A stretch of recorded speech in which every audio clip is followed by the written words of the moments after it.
Hey guys, Mr. Happy here, and today I'm going to be doing a video with my thoughts on the trailer for patch 2.3 Defenders of Eorzea set to launch July 8th. The website finally went live today. I've been waiting for this trailer ever since they said it would be ready a few weeks after E3, and it was finally out. So let's go through the 8-minute trailer piece by piece. There may be some spoilers in here just because there are some main story elements. I'm actually going to skip over most of the main scenario part, which is at the very end of this video, so don't worry too much about it, but there may be some, so if you want to avoid spoilers completely, you should turn off the video now. Now, of course, Defenders of Eorzea, one of the main themes of it is the new PvP battleground that is coming out, Frontlines. Now, something about Frontlines I've noticed: nowhere in Frontlines is it actually called Frontlines, I guess I should say. It is the Cardinal Flats, which is what I originally thought it was called, but when I watched E3, I thought he said Cardinal Flats for some reason. I don't know.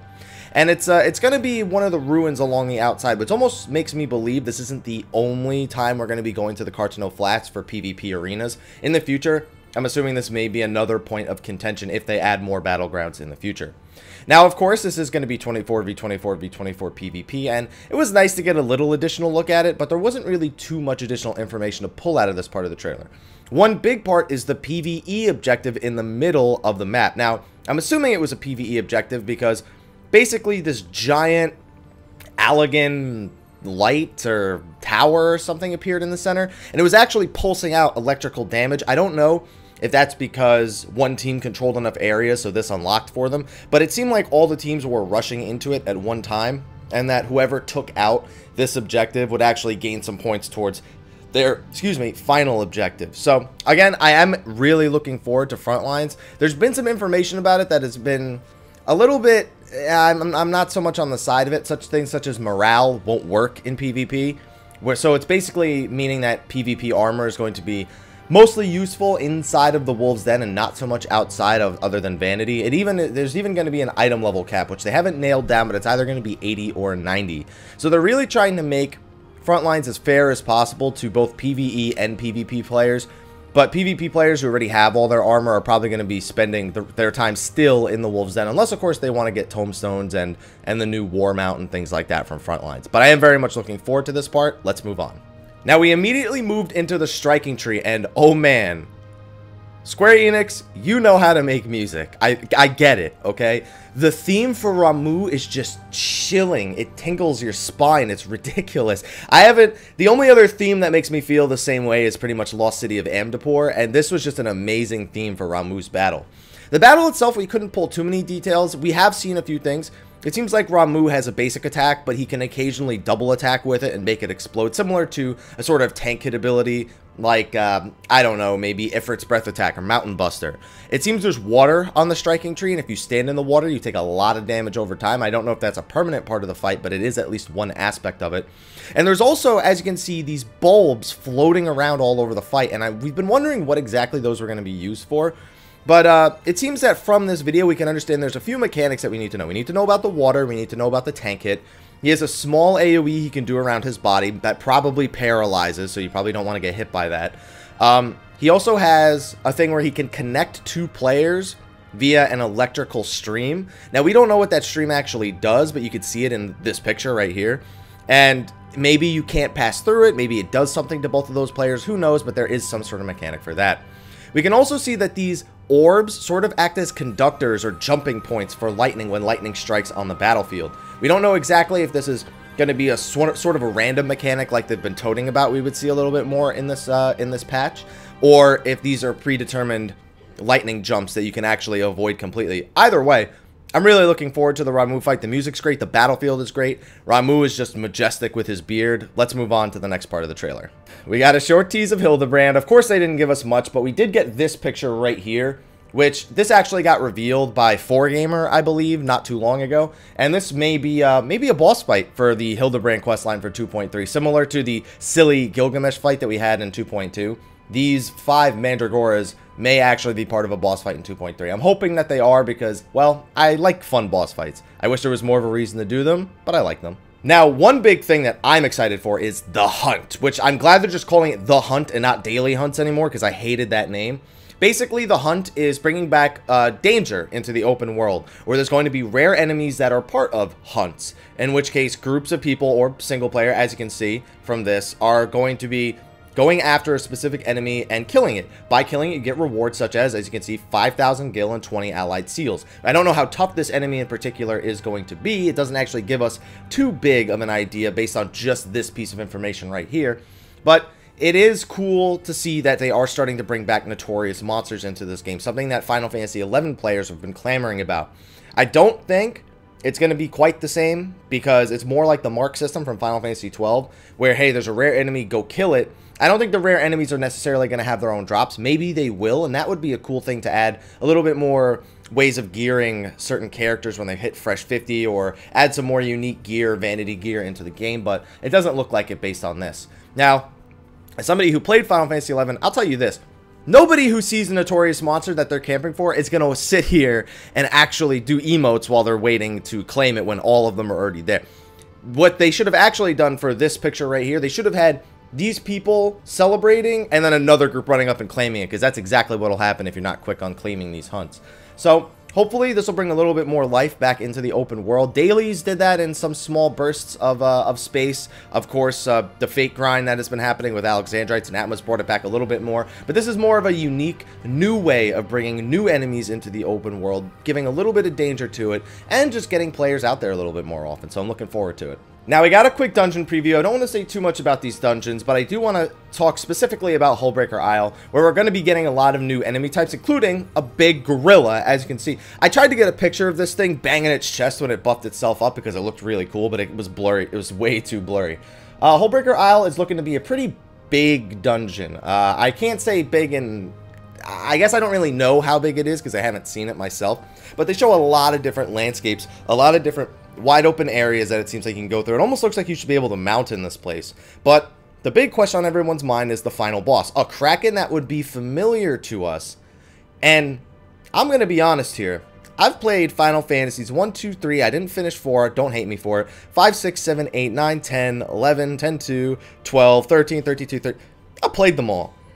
And to be honest, I don't recognize this Kraken from any of those Final Fantasy games. I actually had to quickly Google Final Fantasy Kraken. Of course, I got the Kraken from Final Fantasy 1, Final Fantasy 11, Final Fantasy 4. And the only Kraken this even remotely looked like was one from Final Fantasy Adventure, which I wouldn't really say they look that much alike. The fact that they're both Krakens is pretty much the only thing.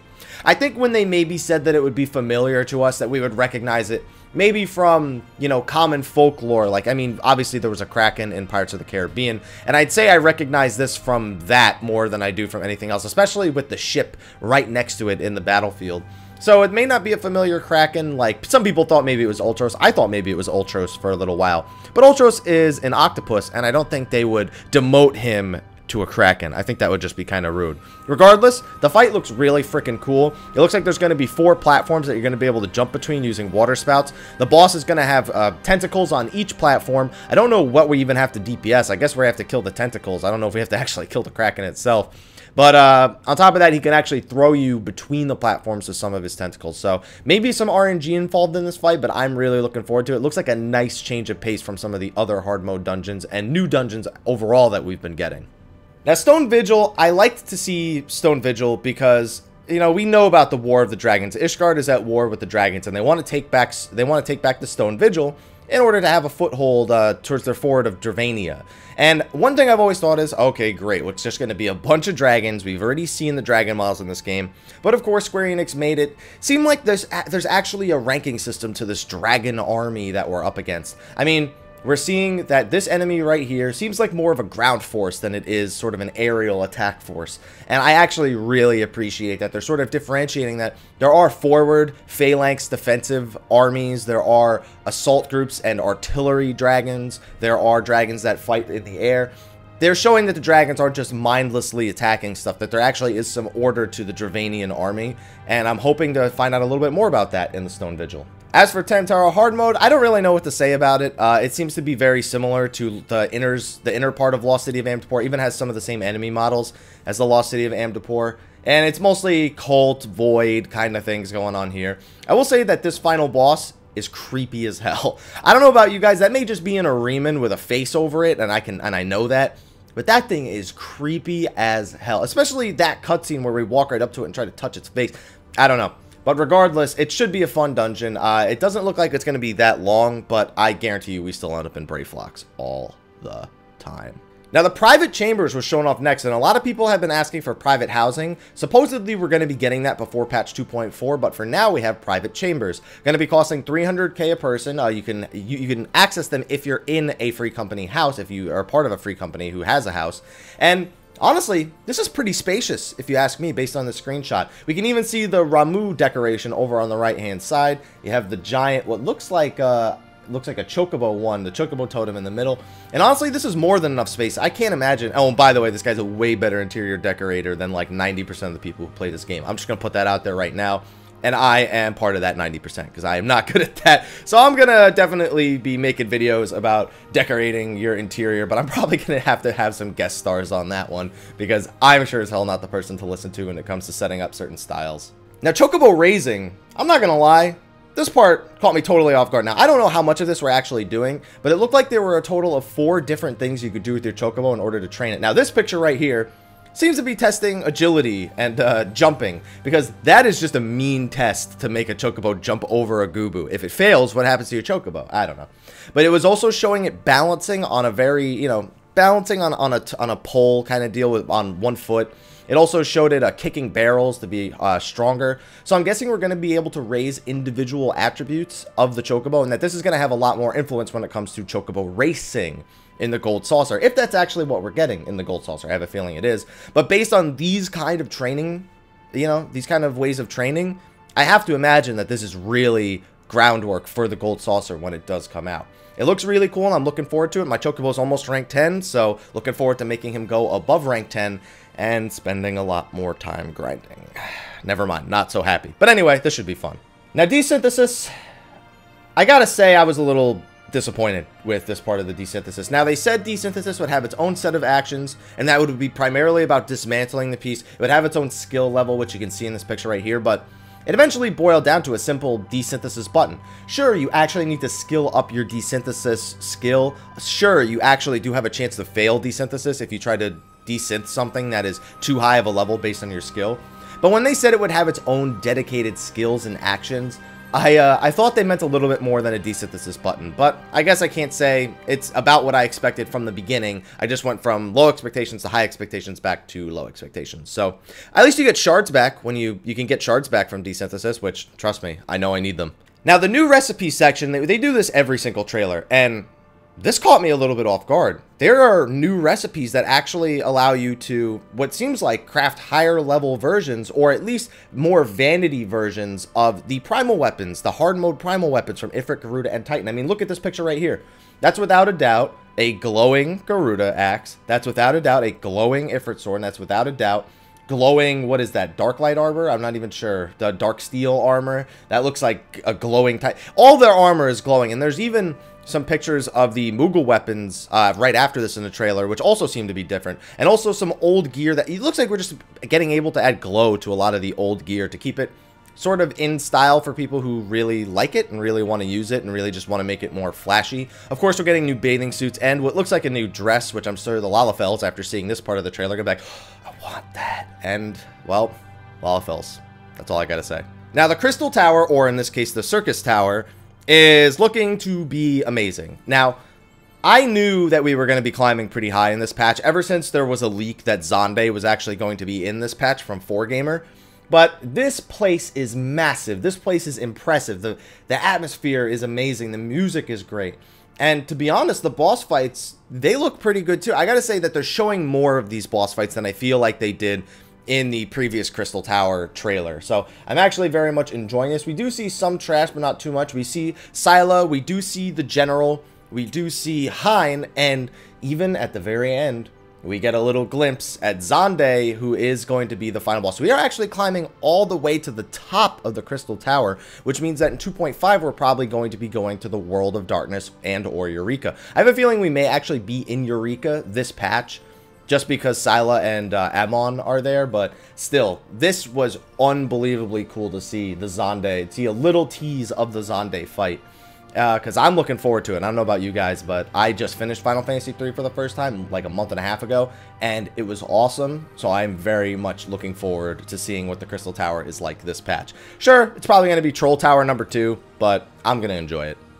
Oh, and as if that wasn't awesome enough to see all these parts of the Crystal Tower, look at this armor that we're going to be getting from it. That is armor based off the bosses in this set of the Crystal Tower. Well, for the most part, the one on the far left looks like Acheron, but that's besides the point. They are Final Fantasy theme-based armors, and to be honest, those things look awesome. Looks like I think I see a white mage and a scholar set that looks like a white version of the silent armor, a black mage and summoner one that looks like the caster set of the silent armor. Looks like the Amon set or the Hind set, whatever you want to call it, is going to be, I can't tell if that's melee DPS or tank or if that's Bard. I think that's actually Bard for the Hind set, so you know I'm going to be picking that up.